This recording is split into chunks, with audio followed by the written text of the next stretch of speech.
As the sun rises in a new year, temperatures are getting colder and a new series will begin. I'm no stranger to video games. I've been playing them for the past 20 years, and I'm still playing them. This kind of media has a fascinating history. Each one has its own story to tell and how it came to be. Some are just simple, they just start and done. Some were much different than what's initially planned. Some had troubles, and others didn't see the light of day. And now ladies, gents, trans, and lost media enthusiasts, welcome to the premiere episode of The Lost Legends. Today's gaming question is the 2005 Space Furry Arena shooter, Ratchet Deadlocked. Cue the music.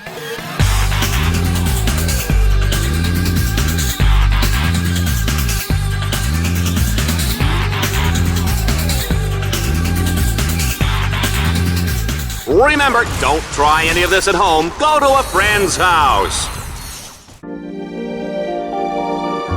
In this new series, we'll be talking about lost video games, whether or not it was cancelled, old alphas, betas, and sometimes games that probably don't exist. But before we get to the meat of the episode, we gotta go through some of the groundwork. The first chapter will be the brief history, and this is where we talk about the game's creators, dev studios, and the game in development, in brief. Chapter 2 is about the final game itself, and give an overview of the story and gameplay. If it's a cancelled title, then give an overview of what's going to be the story and how it plays. Chapter 3 will be the playable build or builds before the game's release. Sometimes this will be omitted if we or someone else don't have the early build available. But if we do, we take a look at the game and analyze its contents. If there's more than one build, then we make it brief, just to avoid dragging this for hours. Chapter 4 is the pre-release content. Some things to point out that are shown only in ads, magazine articles, gameplay previews, etc. The 5th chapter will be the miscellaneous stuff. Leftovers that doesn't fit in the previous chapters, but they're usually cut content, theories I like to make, etc. And where we end things is just my final thoughts about the game and give out my opinions. Yeah, this is what's going to be the formula for the first season. And if you're not a fan of it, just tell me on what should I fix. And with that out of the way, let's move on to the main content. Before Ratchet & Clank, there's Spyro the Dragon, a family-friendly series of platform games first developed by Californian-based Insomniac Games, exclusively for the Sony PlayStation. During development of Spyro 3, they plan on making a fantasy game codenamed I-5, or A Girl with a Stick for the PlayStation 2. However, that project didn't last because according to Insomniac, the game isn't fun. They switch gears and work on this sci-fi fantasy platformer shooter hybrid known as Ratchet & Clank.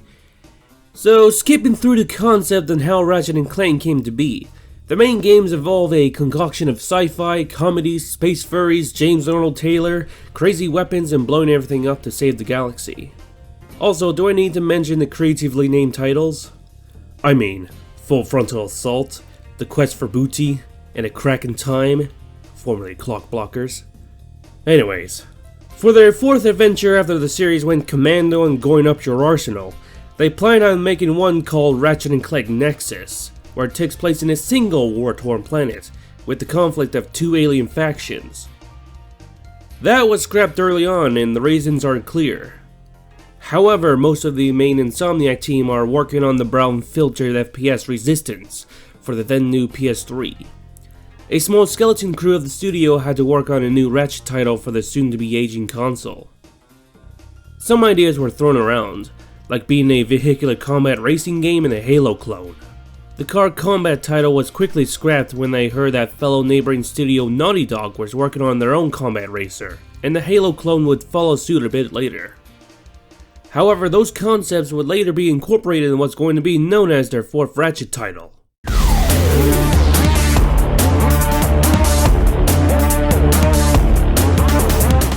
Ratchet Deadlocked, also known as Ratchet Gladiator in PAL regions, is a far cry from its predecessors.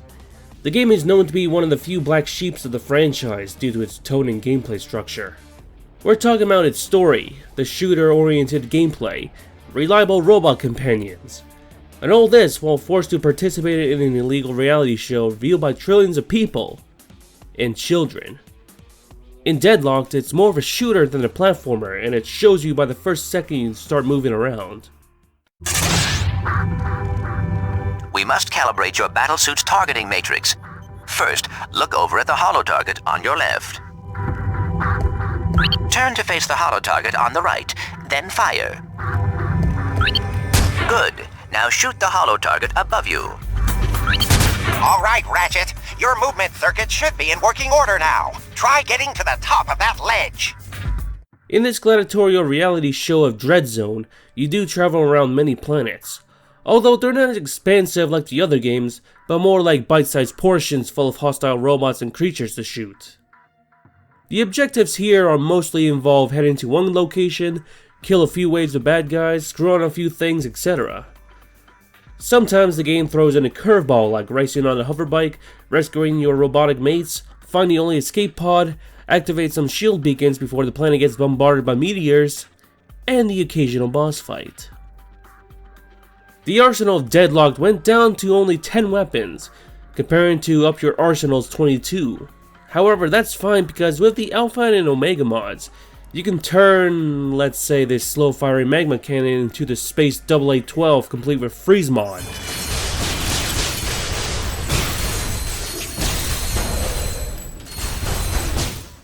Or the Arbiter into a devastating aircraft destroyer with mini-bombs.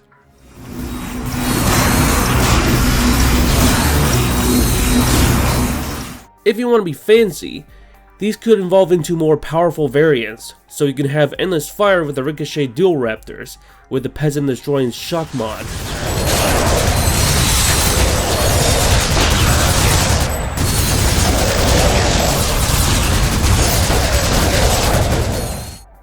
This game also features online multiplayer, and a co-op campaign so player 2 can be Jak from Jak and Daxter. In parallel, Jak X also features Ratchet as a driver if you have a game save of Deadlocked. It's a fun experience if you got someone to play with you. Also, don't play the botched HD remaster on the PS3. Well, don't bother getting up for drinks, folks. This guy won't last 2 rounds. We'll see. The game is fun and all, but what do we know about the game in development? What are the beta builds? Well, there's 2 available. The demo and the September 13th review copy. But thing is, the review copy is just a full game but made 10 days before its release, so we're gonna focus on the demo. The demo isn't that hard to find. It can be found in a standalone sleeve, the PlayStation Underground Jam Pack Volume 13, the May 2005 issue of the PlayStation Official Magazine, etc. All of these are from the demo build dated from May. And to save you the trouble, there's a link in the description to download the demo. On the surface, it's just a basic demo to give you a taste of what's going to be the full game. However, Ratchet Deadlocked is one of those rare demos you get to see where it's drastically different from its final release. And it shows by the first minute of gameplay.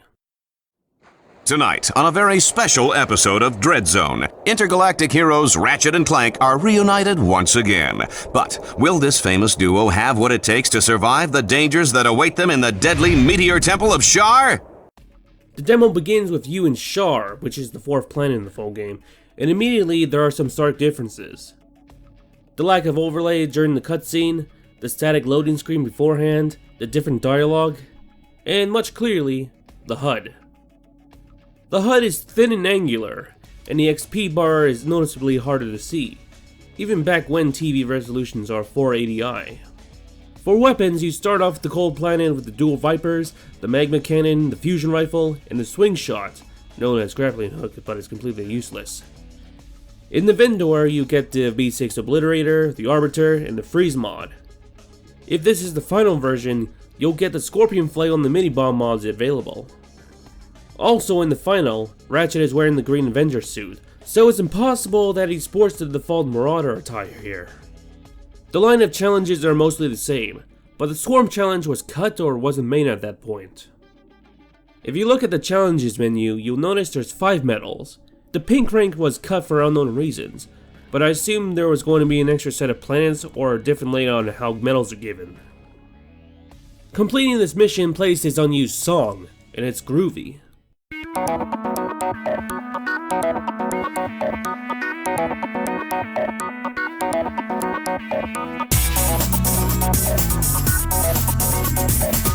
The second stage had the Hub World's theme, but that stage's theme in the final was played briefly in the intro of this demo.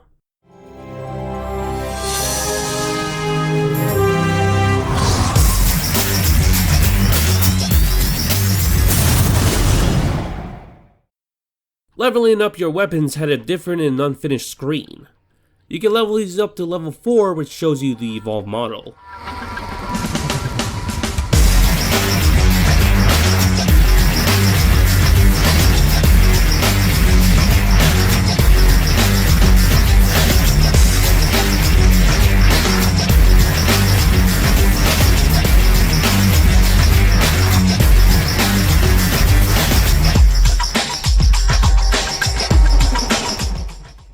However, this is just cosmetic, and most of your guns didn't change its look.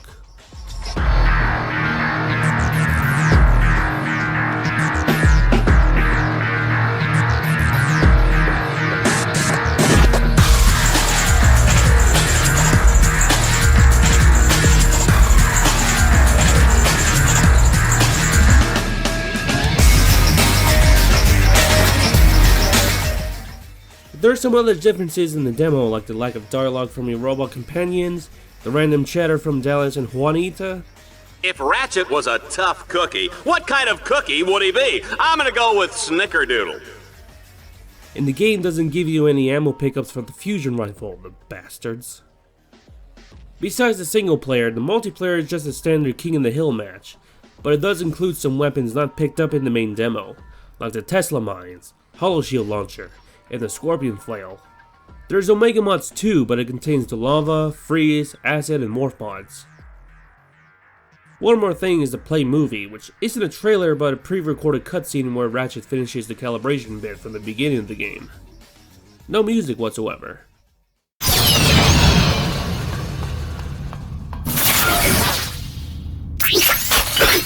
Greetings, hero, and welcome to Dreadzone. Rest assured, you are now far beyond the reach of hope. There will be no rescues, no pardons, no possibility of escape. You are now a contestant on the greatest holovision program that Galaxy has ever known. A celebrity gladiator, battling for the pleasure of 1 billion screaming fans across the Shadow Sector and beyond. Chances are you'll be dead by tomorrow, but those of you who play the game with skill and strategy will earn a chance to win your freedom. So, good luck, hero. We'll be watching you. I got a handful of trailers and early gameplay footage for you. But I think this is the Mandela effect going on, but did the standalone demo have a trailer instead of the cutscene? I'm talking about this one here. Ratchet, can you hear me? I am communicating with you from a containment cell nearby. You will soon be forced to compete in an underground combat sport called Dreadzone. We will do our best to assist you. Al will serve as your technology specialist, and I will operate as your mission control engineer. This trailer I found in surprisingly good resolution pretty much gives you the overview narrated by Clank. There are some major differences shown here from the main game. Most notably, your butt buddies were going to have legs, but removed for the sake of making your companions more reliable. Then again, they retain those legs exclusively in multiplayer. You're originally going to choose which weapons it would evolve into, if that reached to a certain level. For example, the Arbiter shown could either have heat seekers, or laser guided, or shoot 3 smaller missiles at once. The next few pieces of footage contain some differences. The Scorpion Flail is originally going to have a 3-hit combo. The enemy Landstalkers don't explode immediately. There's some early ammo pickups, likely Ratchet 3 leftovers, early gun sounds, and I assume an early animation of Ratchet shooting his Vipers. The next one is an E3 2005 demo play by Brian Hastings, who gives you some gameplay from an early version of the Ratchet Deadlock demo. Looking at the footage, you'll notice the early simpler names for the weapons like machine gun, sniper rifle, flail, etc. Then in the arena, there's a prison cell with no one inside. I'll get to that later. Skipping the orcs on bits, the time mission in Sarathos wasn't finished, and the timer is placed on top of the text. One more is this other trailer, which features the same gameplay as before, but with one key difference. Features an early logo. The European version was going to have this original title, until it was changed to Ratchet Gladiator. Then again, the PAL versions of Ratchet and Clank had their titles changed to be, well, sexual. But Deadlock doesn't sound too sexual, but maybe it's reference to Now it's time for my favorite bit, the miscellaneous stuff. So in Sure, there was supposed to be a rescue mission involving Hydro Girl. There's a couple pieces of dialogue that were used in the demo. Tonight, on a very special episode of Dread Zone. They're likely used exclusively in the demo, but there's also this in the following. But wait, guess who's imprisoned and being left for dead? Hydro Girl! Hey, Hydro Girl, HG, can you hear me? Of course you can't. Wondering who stole your Hydro Girl X-ray sunshades? Me, baby! If Ratchet can free Hydro Girl, he'll be given back his freedom! To return to the containment suites. Curiously, the first bit of dialogue was used in the final, but Juanita's response wasn't. Typical, since you're full of hot air. Yeah, stick to the straight stuff, babe. Leave the comedy to me, huh? And then here's the rest. Hack those security orbs and get me out of here! Hey! Team Darkstar! Over here! Ah! Ratchet! Help! Can anyone hear me?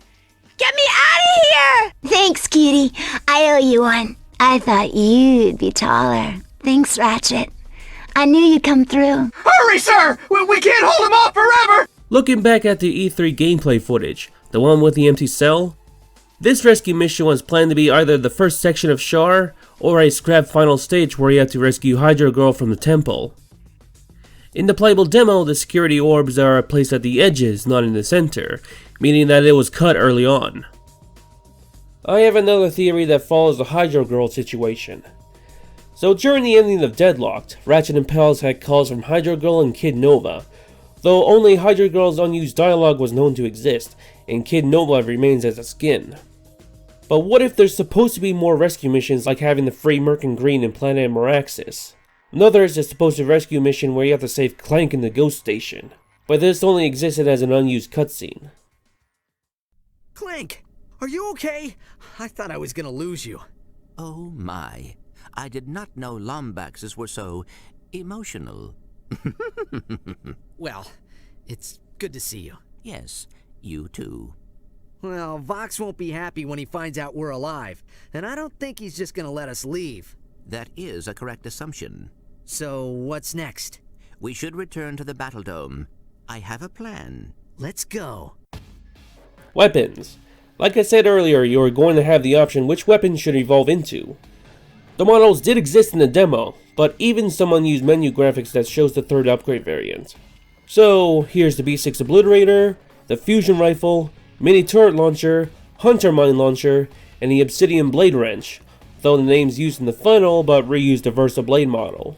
Now speaking of unused third variants, the last one is related to the Dual Vipers, and unlike the rest here, this one's mostly finished, and it's creatively named the Raptor. According to this demo, someone got it working, and this Raptor replaces the dual machine guns with Busty Makes You Feel Good. It's kinda jank, I know. There's one more, which is the Shock Blaster, but that's a leftover from Ratchet and Clank 3, which only has the model and some animations. This could be an oversight that the demo used these textures by accident, but in the equipment screen you'll see a few items. But the Alpha Ravager used a Harbinger for some reason. Oh, you know, the game's Rhino stand-in where you shoot this?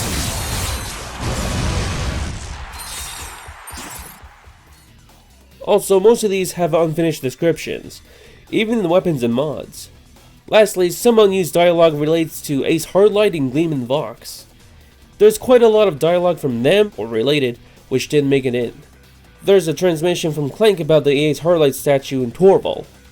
Ratchet, my tech droid friend has given me some valuable information. Inside the statue of Ace Hardlight, there is a secret escape vessel. The commentators applauding Ratchet or shilling Ace. Oh, speak for yourself. These guys are really starting to grow on me. Ratchet may be the greatest Dread Zone contestant since Ace Hardlight. You better hope Ace isn't listening. Oh, I was just kidding, big guy. You're the best. Ace's cut attacks. Hey, Lombax, let's see how you like being a farm animal. If a Lombax can't see, he can't fight. How about a little flashbang? Oh, looks like I accidentally called for some reinforcements. Oops. In this bit related to his shield. Hey, what happened to my shield? Fox had a lot more unused lines, plenty related to his final boss form. That's it, Lombax! Drive my ratings through the roof! Ow! Nothing we can't tape over in post. Ah! Stop the cameras! This also includes an unused attack phase where he brings out holograms of the exterminators. Just when you hoped his career was finally over, get ready for an encore performance from Ace Hardlight. Prepare to be eviscerated one more time. And now, a trip through the past. There's also some lines related to the hub world, with Vox announcing via intercom. Here's a quick update on who's been killed today. Say goodbye to Garganthus the Gigantic, Tangalore, and the Stone. Ratchet Deadlocked in the End is a great game in its own right. It has fun shoot-'em-up gameplay, modular weapons, 480p native support, a good story, and a banger soundtrack. It could be better if some of the initial plans for this game are realized, like alternate weaponry, but it had to be axed for the sake of polishing this classic. It's quite the experience when I picked up a copy of a full game back in 2018, and then later got my hands on the demo for the first time since around 2005 or 2006 from EB Games. It's satisfying when you manage to get your hands on the full game after playing a demo, no matter how late you got it. And even more satisfying when the game in question is what you hyped up to be. A good piece of interactive software. In Lost Legends, this is only a taste of it.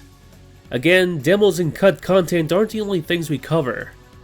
So stay tuned on the next episode, as we'll be talking about some actual beta builds and some demos from a racing game which ended up being the juggernaut that it is today.